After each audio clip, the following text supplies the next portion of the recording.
अस्सलाम वालेकुम स्टूडेंट्स, उम्मीद करते हैं आप सब ठीक होंगे।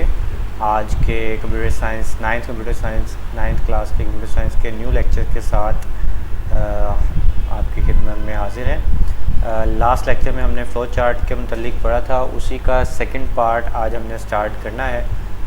कल जो हमने पढ़ा था उसको थोड़ा सा रिवाइज़ कर लेते हैं। कल के टॉपिक में फ़्लो चार्ट देखा था क्या होता है, उसकी डेफिनेशन देखी थी कि फ़्लो चार्ट जो है वो graphical presentation of the step to solve a problem. किसी भी प्रॉब्लम को हल करने के जो स्टेप होते हैं उनकी ग्राफिकल रिप्रेजेंटेशन होती हैं। दो चीज़ें इसमें मेन होती हैं, एक सिंबल्स और दूसरा एरोज़। अगर आप बात ये देखें, यहाँ पे ये सिंबल्स देखे थे और एरोज़ हमें फ़्लो बताते थे, जबकि सिंबल्स हमें बताते हैं कि हम किस चीज़ का यहाँ पे जिक्र हो रहा है। आगे चल के इनके सिंबल्स की डिटेल आज हमने पढ़नी है, तो उसमें ये चीज़ क्लैरिफाई होगी।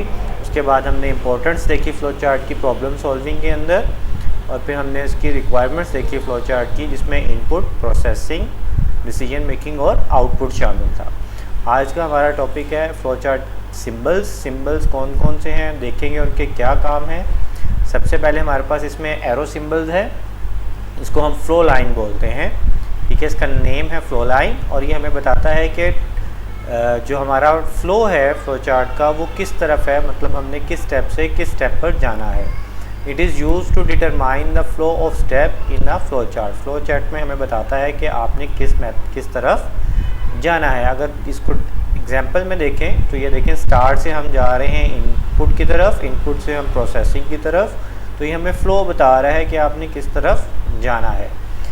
जो सेकंड हमारा इसमें सिंबल है वो उसको हम बोलते हैं टर्मिनल, और ये ओवल शेप में है हमारे पास, और ये हमारे पास स्टार्टिंग और एंड पॉइंट को शो करता है। जहाँ से हमने फ़्लो चार्ट को स्टार्ट करना है वहाँ पर, और जहाँ हमने फ़्लो चार्ट को एंड करना है तो वहाँ पर ये सिंबल यूज़ होता है। अगर फ़्लो चार्ट में चल के इसकी एग्जांपल में देखें तो ये देखें, स्टार्ट में भी हमारे पास यही शेप यूज़ हो रही है और एंड में भी यही शेप यूज़ हो रही है, ओवल शेप। ये किस लिए है? स्टार्टिंग और एंडिंग पॉइंट के लिए। उसके बाद जो नेक्स्ट पॉइंट हमारे पास नेक्स्ट शेप है वो है प्रोसेसिंग, प्रोसेस की है। ये रेक्टेंगल शेप है विद 90 डिग्री एंगल, ओके। ये 90 डिग्री का एंगल बना रहा है यहाँ पर, तो इसको कहते हैं हम, जो भी हमने प्रोसेसिंग करनी होती है उसको हम इस शेप के अंदर, इस सिंबल के अंदर शो करते हैं। मतलब अगर आपको कहीं एडिशन करनी है, मल्टीप्लिकेशन करनी है, डिवीजन करनी है, तो आपने इस स्टेप के इस सिंबल के अंदर करनी है। इसकी भी अगर एग्जांपल में अगर आप यहाँ पे देखें तो ये जितनी भी कैलकुलेशन हुई है उसका सिंबल उन्होंने रेक्टेंगल लिया है विद 90 डिग्री एंगल, ठीक है। उसके बाद जो नेक्स्ट हमारे पास है वो है डिसीजन मेकिंग। डिसीजन मेकिंग जैसे हमने कल पढ़ा था, डिसीजन मेकिंग जो है हमारे पास सिंबल वो यूज़ होता है जब हमारे पास एक से ज़्यादा ऑप्शंस होती हैं। ये आमतौर पे येस या नो या ट्रू फॉल्स केस में होता है हमारे पास। वो कहता है it shows the a conditional operation that determines which one of the two path to take, जो हमें बताता है कि दो रास्ते हैं तो आपने उन दोनों में से कौन सा रास्ता इख्तियार करना है। The operation is commonly a yes no questions और अ ट्रू फॉल्स टेस्ट, ठीक है। या तो ये आमतौर पे येस नो में होते हैं या ट्रू फॉल्स में होते हैं। अगर इसके भी आपको मैं एग्जांपल दिखाऊं तो यहाँ नीचे इसकी एग्जांपल है हमारे पास फ़्लो चार्ट के अंदर। ये फ़्लो चार्ट नंबर 7 में है। यहाँ भी ये देखें, ये कंडीशन लग रही है कि रिमाइंडर में अगर वैल्यू 0 है तो ये इस तरफ फ़्लो करेगा, अगर रिमाइंडर में वैल्यू 0 नहीं है तो ये इस तरफ जाएगा। तो ये कंडीशन लगी हुई है, हमने डिसाइड करना है आया हमने राइट साइड पे जाना है या लेफ़्ट साइड पे जाना है, ठीक है। जो हमारे पास नेक्स्ट सिंबल है इसके बाद वो है आउटपुट और इनपुट का। तो ये मतलब हमें सिंबल से भी पता चल जाता है कि ये जो सिंबल है ये इनपुट का है, इसमें इनपुट ले रहे हैं या आउटपुट दे रहे होंगे, इसके अंदर हम प्रोसेसिंग कर रहे होंगे, इसके अंदर हम डिसीजन मेकिंग कर रहे होंगे। तो इसी तरह से अब ये भी रेक्टेंगल है, बट इसमें अगर आप ये देखें तो 90 डिग्री का एंगल नहीं है, ये थोड़ा सा तिरछा है rectangle. It indicates the input of data from user, इसमें हम यूज़र से इनपुट डाटा लेते हैं और डिस्प्लेइंग रिज़ल्ट टू यूज़र, या यूज़र को रिज़ल्ट डिस्प्ले करवाते हैं, ठीक है जी। अगर आप देखें यहीं पर इसमें हम अगर एग्जांपल में भी देखें तो ये इनपुट ले रहे हैं यूज़र से, ठीक है। ये सिंबल आप देख सकते हैं, ये वही सिंबल है जिसमें हम इनपुट ले रहे हैं, यहाँ पे प्रिंट करवा रहे हैं। इनपुट लेने का मतलब होता है कि हम यूज़र से कोई वैल्यू ले रहे हैं, प्रिंट का मतलब है कि हम उसको कोई वैल्यू शो करवा रहे हैं, डिस्प्ले करवा रहे हैं स्क्रीन के ऊपर। तो इन दोनों काम के लिए हमारे पास यही सिंबल यूज़ होता है। एट द एंड हमारे पास कनेक्टर सिंबल है। ये आमतौर पे तब यूज़ होता है कि फ्लो चार्ट आपका एक पेज पे अगर पूरा नहीं आ रहा तो इसको एक पेज से दूसरे पेज के साथ कनेक्ट करवाने के लिए हम ये सिंबल यूज़ करते हैं कनेक्टर का, ये वाला। If a flow chart doesn't fit on a page then we use connector to connect parts of a flow chart on different pages, ठीक है। मुख्तलिफ पेजेस के ऊपर आपस में कनेक्ट कराने के लिए इसको इस्तेमाल करते हैं।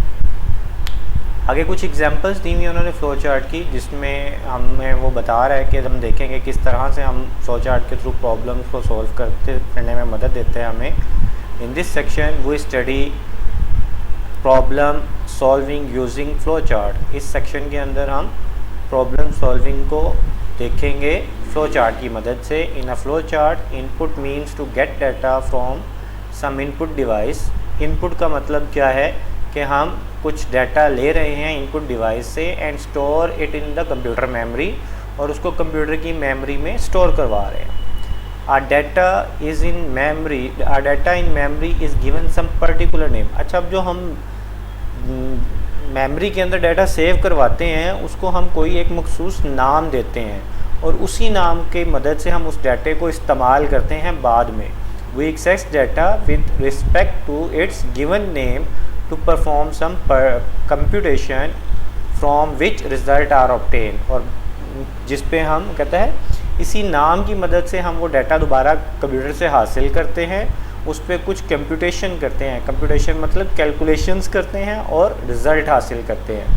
मतलब अगर जैसे आप देखें आपने कोई फ़ाइल भी सेव करवानी हो कंप्यूटर के अंदर तो हम आपको उसको कोई ना कोई नाम देना पड़ता है, उसी नाम को यूज़ करते हुए हम बाद में उसको इस्तेमाल कर रहे होते हैं।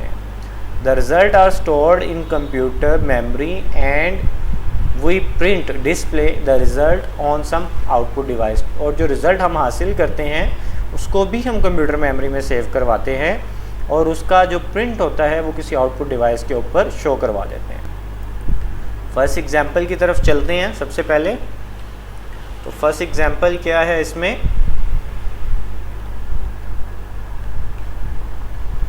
कहता है to convert Celsius to Fahrenheit temperature, कि सेल्सियस में आपको टेम्परेचर दिया जा रहा है, आपने उसको फ़ारेनहाइट में तब्दील करना है। देखें स्टार्ट हम उसी शेप ओवल शेप से कर रहे हैं, उसके बाद यूज़र से इनपुट ले रहे हैं, इनपुट नंबर ले रहे हैं सेल्सियस में, वो अगर आप देखें तो वही शेप यूज़ हो रही है इनपुट के लिए।